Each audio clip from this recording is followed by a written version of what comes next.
өнөөдөр солонгослын хичээлээр дамжуулаад бид гийгүүлэгч хичгийг хамтдаа суралцах болно. Солонгослын үсэг нь бүгдээрээ зүүн дэд булангаасаа баруун доод булан руу бичигддэг байгаа. Зүүн дэд булангаасаа баруун доод булан руу. Тэгэхээр өнөөдөр бүгдээрээ нийт гийгүүлэгч нарыг сурах байгаа. Гийгүүлэгч. Нэгдүгээр эхний гийгүүлэгч 1 2 г үсэг. 1 2 г үсэг. Г үсэг нь үгийн ихэнд орох тохиолдолд К-гаар уншигдаж болдог. За бүгдээрээ энийг монгол хэл дээр Г үсэг. Үгийн ихэнд орсон тохиолдолд К-гаар уншиж болдог. За түүний дараагийн гийгүүлэгч 1 2 1 2 энэ үсэг байгаа. Хэлний үзүүрийн энэ үсэг. Хэлний үзүүрийн энэ үсэг. Энэ үсгийг хэлэхдээ хилээ хасаж хэлэх зүг байгаа шүү. Дагаад хэлээрээ энэ үсэг. Энэ. Түүний дараагийн гийгүүлэгч нь 1 2 3 Д үсэг. Нэмэн Д үсэг байгаа. Д. Д үсэг нь үгийн ихэнд орох юм бол Т-гэр уншигдаж болдог. Үгийн ихэнд орох юм бол Т-гэр уншигдаж болдог. За. Түүний дараагийнх нь 1 2 3 4 5. 1 2 3 4 5. Энэ маань ил болон ир гэсэн хоёр дуудлагаар илэрхийлдэг. Ардталтаа гийгүүлэгч дагуулаагүй. Ардталтаа гийгүүлэгч дагуулаагүй бол ил үсгээр уншигдана. Ил. Харин ардталтаа гийгүүлэгч дагуулсан бол ир үсгээр уншигддаг. Ир үсгээр. Гэхдээ ил үсэх нь зөөлний тэмдэгтээ зөөлнөр уншигддаг. Аль.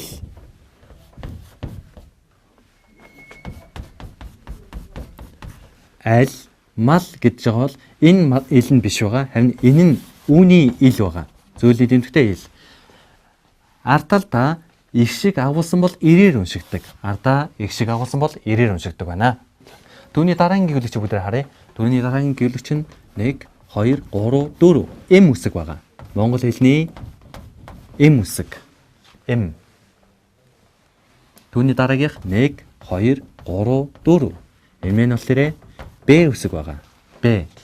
Үгийн ихэнд орох юм бол Б үсэг маань П-гэр уншигдаж болдог. Үгийн ихэнд орох юм бол Б маань П-гэр уншигдаж болдог. Түүний дараагийн үсгийг садар анзаараарай. 1 2 1 2 С үсэг байгаа. С үсгийн үсэг нь үгийн ихэнд орох юм бол ишээр уншигдаж болдог. С үсэг нь үгийн ихэнд орох юм бол ишээр уншигдаж болдог. Мөн С үсгийн араас өмнө нь үдсэнчлэн И үсэг хэрвээ орж ирэх юм бол энэ маань шуудхан ши гэж уншигддаг байгаа. Ши. 1 энэ маань хоолойны эн үсэг байгаа. Хоолойны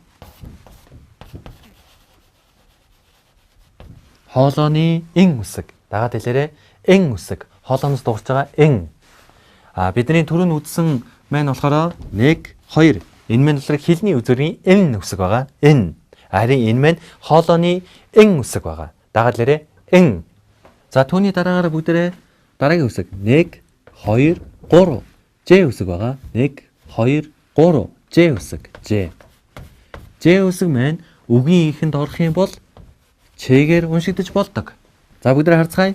1 2 3 4 энэ маань Ч үсэг. Ч. За дараагийн үсгийг бүгдээрээ харцгаая. 1 2 3 1 2 3 энэ маань монгол хэлний К үсэг байгаа. К. За дараагийн нь харцгаая бүгдээрээ. 1 2 3 4 энэ маань Т үсэг байгаа. Т үсэг. Түүний дараачих 1 2 3 4 энэ маань П үсэг байгаа. П. За бүгдээрээ анхаараарай. Х үсгийг бүгдээрээ хамтдаа. Х үсэг 1 2 3 энэ нь монгол хэлний Х үсэг байгаа. 가, 나, 다, 라, 마, 바, 사, 아, 자, 차, 카, 타, 파, 하,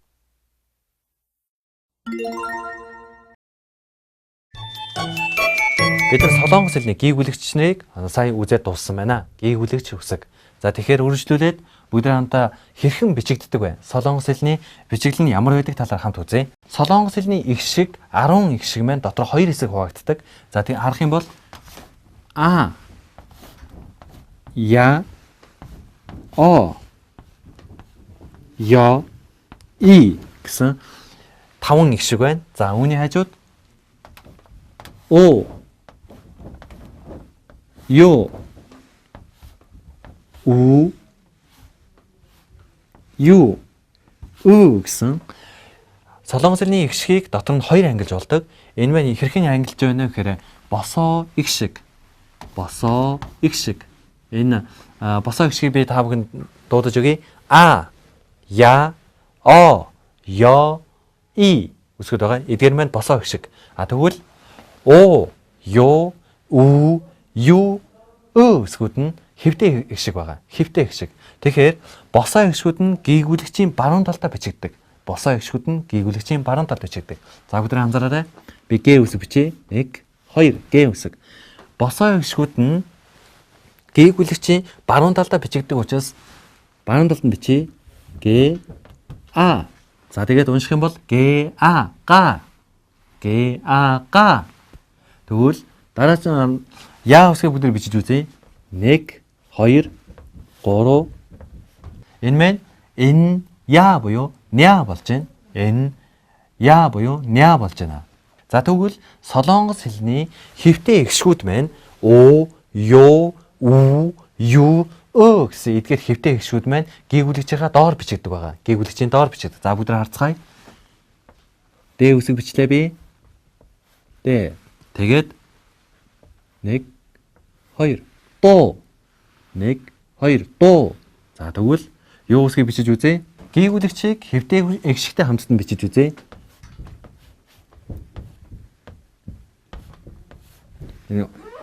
Хэвтэй ихшиг нь доороо бичигдсэн байгаа.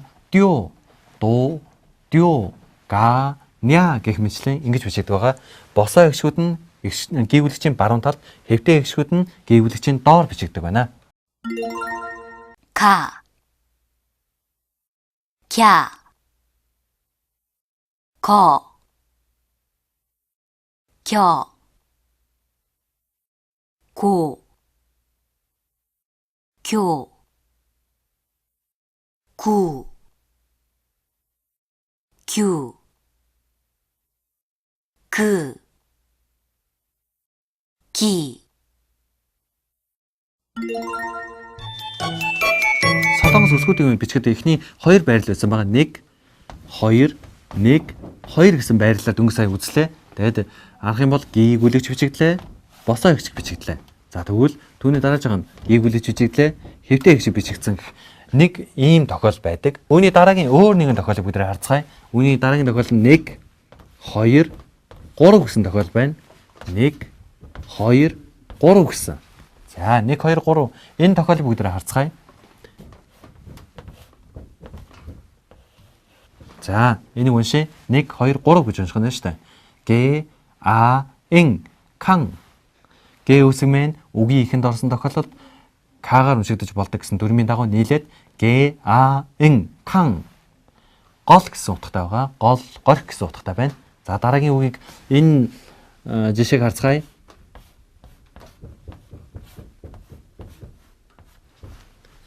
Нэг 2 3 гэсэн үсгийн байрлал байна. 1 2 3. Уншиж үзье. Б О М бум бум. Тэгээд Б үсэг нь үгийн ихэнд орохоор П-гээр уншигддаг гэсэн дүрмийн дагуу энэ маань пум болж байна. Монгол хэлний орчуулах юм бол энэ нь хавар гэсэн утгатай байгаа. Хавар.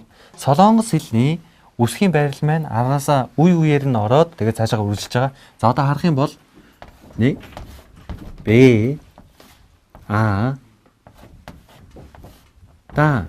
За ингэвэл энэ маань 2 үеэс бүтэж байна. 1 2. Тэгэхээр ба та. Ба та. Энэ маань далаа гэсэн утгатай байгаа. Далай. Далаа тэнгисийн далай. Цаашаа харцгаая.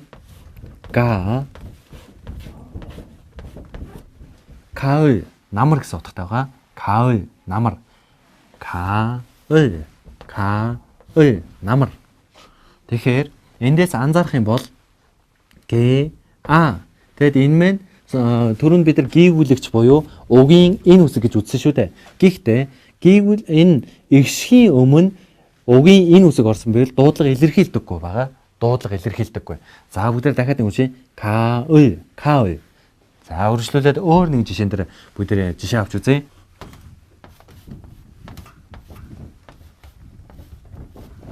친구, 친구. найз гэсэн утгатай байгаа. 친구. За үргэлжлүүлээд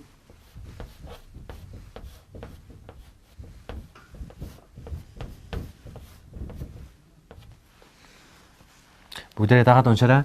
man, man, 나, na, 대하다, 만나다, 만나다. 다들의 만나다. 자, 이 누구면 어떡하면 어떡한 уулзах гэсэн утгатайгаа уулзах. 만나다, 만나다. 바다, 바다. 게아우일, 가을, 가을. 친구, 제이인개우, 친구. 임아인, 만, 인아, 나, 대아다, 만나다. уулзах гэсэн утгатай байна. Өнөөдрийн хичээлээр бид нар гээгүүлэгч үсгийг үзсэн байгаа. Тэгээ өмнөх хичээл дээр бид нар их шиг үсгийг үзсэн шүү дээ. Тэгэхээр би та бүхнийг даалгавар өгье. Ямар вэ гэхээр дээд игнэнд нь их шиг үсгүүдээ бичих байгаа. ы, и, а, я, ё, о, ё, у, ю. Харин энэ игнэнд нь болохоор нийт 14 гээгүүлэгчээ доош нь цуулж чинь гэ, эн, дэ, эн гэсэн. Тэгээд гэ, ы үсэг хоёр нэгтгэхээрээ г, гэ, и хоёр нэгтгэхээрээ ги, гэ, а хоёр нэгтгэхээрээ 가, гэ, я хоёр нэгтгэх юм бол 갸, гэ, хоёр нэгтгэхээрээ 거, гэ, 여 хоёр нэгтгэх юм бол 겨, гэ, о хоёр нэгтгэхээрээ 고, гэ, 유 хоёр нэгтгэх юм бол 교, гэ, у хоёр нэгтгэхээрээ 구, гэ, 유 хоёр нэгтгэхээрээ 규 гэх мэтлэн ингэж болж байна. За энэ мэтчлэн гээгүүлэгчийг игшигтэй хооронд нь холбоод бичих шаардлагатай байгаа. Тэгэхээр эднэр ингэж бичээд эн үсгэн дээр очих юм бол нэг ы үсэг, и үсэг, а үсэг. Өмнөх хичээл дээр хэлж байсанчлан эн үсгийн дараа их шиг орж ирэх юм бол энэ мэн дуудлага илэрхийл эн үсэг мэн дуудлага илэрхийлдэггүй байгаа. Тийм учраас ы, и, а, я, 여, 여, 요, 오, 요, у, 유 гэх мэтлэн эдгээр хүснэгтийг 5-аас 10 удаа бичиж үзээрэй. 5-аас 10 удаа бичиж үзээрэй.